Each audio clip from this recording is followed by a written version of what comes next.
Hi, welcome back to my YouTube channel. ಇವತ್ತಿನ recipe ಏನಂದರೆ brownie cake without egg ಮತ್ತು oven ಇಲ್ಲೇ ಹೇಗೆ ಮಾಡೋದಂತ ನೋಡೋದ ಬನ್ನಿ.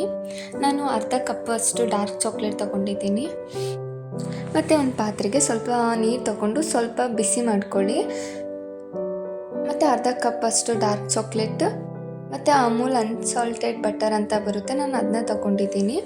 ಅದು ಅರ್ಧ ಕಪ್ಪಷ್ಟು ಅನ್ಸಾಲ್ಟೆಡ್ ಬಟರ್ ಹಾಕ್ಕೋಬೇಕು. ಹಾಕ್ಕೊಂಡು ಲೋ ಫ್ಲೇಮಲ್ಲಿರುತ್ತೆ, ಮೆಲ್ಟ್ ಮಾಡ್ಕೊಳ್ಳಿ ಚಾಕ್ಲೇಟ್ಸ್ನ ಚೆನ್ನಾಗಿ. ಚಾಕ್ಲೇಟ್ ಮತ್ತು ಬಟರ್ನ ಮೆಲ್ಟ್ ಮಾಡ್ಕೋಬೇಕು. ನೋಡಿ, ಈ ಥರ ಚೆನ್ನಾಗಿ ಮೆಲ್ಟ್ ಆಗಬೇಕು. ನೋಡಿ, ಇಷ್ಟಾದರೆ ಸಾಕು. ಮತ್ತು ಒಂದು ಬೌಲಿಗೆ ಅರ್ಧ ಕಪ್ಪಷ್ಟು ಮೈದಾ, 1/4 ಟೀ ಸ್ಪೂನಷ್ಟು ಬೇಕಿಂಗ್ ಪೌಡರ್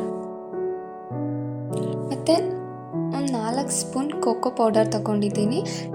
ಕೋಕೋ ಪೌಡರ್ ಇಲ್ಲ ಅಂದರೆ ಇನ್ಸ್ಟೆಂಟ್ ಕಾಫಿ ಪೌಡರ್ ಬರುತ್ತೆ, ಅದನ್ನ ಯೂಸ್ ಮಾಡಿ. ಹಾಕೊಂಡಾದ್ಮೇಲೆ ಚೆನ್ನಾಗಿ ಜರಡಿ ಮಾಡ್ಕೋಬೇಕು. 3/4 ಕಪ್ಪಷ್ಟು ಸಕ್ಕರೆ ಪುಡಿ ಮಾಡಾದರೂ ಹಾಕ್ಕೊಳ್ಳಿ. ಆವಾಗಲೇ ರೆಡಿ ಮಾಡಿಟ್ಟಿದ್ದ ಚಾಕ್ಲೇಟ್ನ ಹಾಕ್ಕೊಳ್ತಾ ಇದ್ದೀನಿ.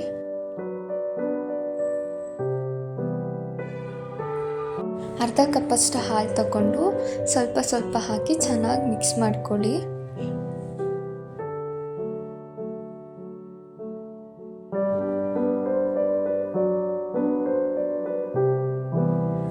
ನೋಡಿ, ಈ ಥರ ಚೆನ್ನಾಗಿ ಮಿಕ್ಸ್ ಮಾಡ್ಕೋಬೇಕು.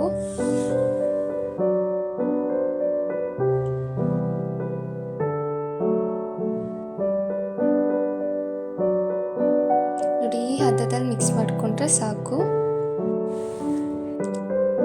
ಮತ್ತು ಒಂದು ಕೇಕ್ ಟಿನ್ ತಗೊಂಡು ಬಟರ್ ಪೇಪರ್ ಹಾಕಿ ನಾವು ರೆಡಿ ಮಾಡ್ಕೊಂಡಿರೋದನ್ನ ಕೇಕ್ ಟಿನ್ಗೆ ಹಾಕ್ಕೋಬೇಕು. ನೋಡಿ, ಈ ಥರ ಹಾಕ್ಕೊಳ್ಳಿ. ಮತ್ತು ಈ ಥರ ಶೇಕ್ ಮಾಡಿ ಸ್ವಲ್ಪ ಇದು ಮಾಡಿ. ಏನಕ್ಕೆ ಅಂದರೆ ಬಬಲ್ಸ್ ಏನಾದ್ರು ಇದ್ದರೆ ಅದೆಲ್ಲ ಕರೆಕ್ಟ್ ಆಗುತ್ತೆ. ನಾನಿದನ್ನ ಕುಕ್ಕರಲ್ಲಿ ಮಾಡಿದ್ದು ಒಂದು 30 to 45 ಮಿನಿಟ್ಸ್ ಅಷ್ಟು ಲೋ ಫ್ಲೇಮಲ್ಲಿ ಇದು ಮಾಡ್ಕೊಂಡಿದ್ದೆ. ಬಟ್ ನಂದು ಕುಕ್ಕರಲ್ಲಿ ಮಾಡಿರೋ ವಿಡಿಯೋ ಸ್ಕಿಪ್ ಆಗಿದೆ.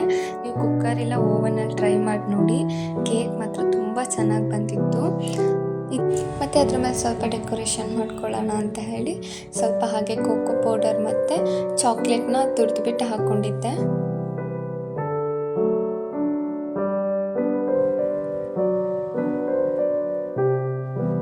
ಮತ್ತು ಸ್ವಲ್ಪ ಚಾಕ್ಲೇಟ್ಸ್ ಹಾಕ್ಕೊಂಡಿದ್ದೆ. ಮೊಟ್ಟೆ ಇಲ್ಲದೆ, ಓವನ್ ಇಲ್ಲದೆ ಸಿಂಪಲ್ಲಾಗಿ ಕೇಕ್ ಈ ರೀತಿ ನೀವು ಒಂದ್ಸಲ ಟ್ರೈ ಮಾಡಿ ನೋಡಿ. ಈ ರೆಸಿಪಿ ಏನಾದರೂ ಇಷ್ಟ ಆಗಿ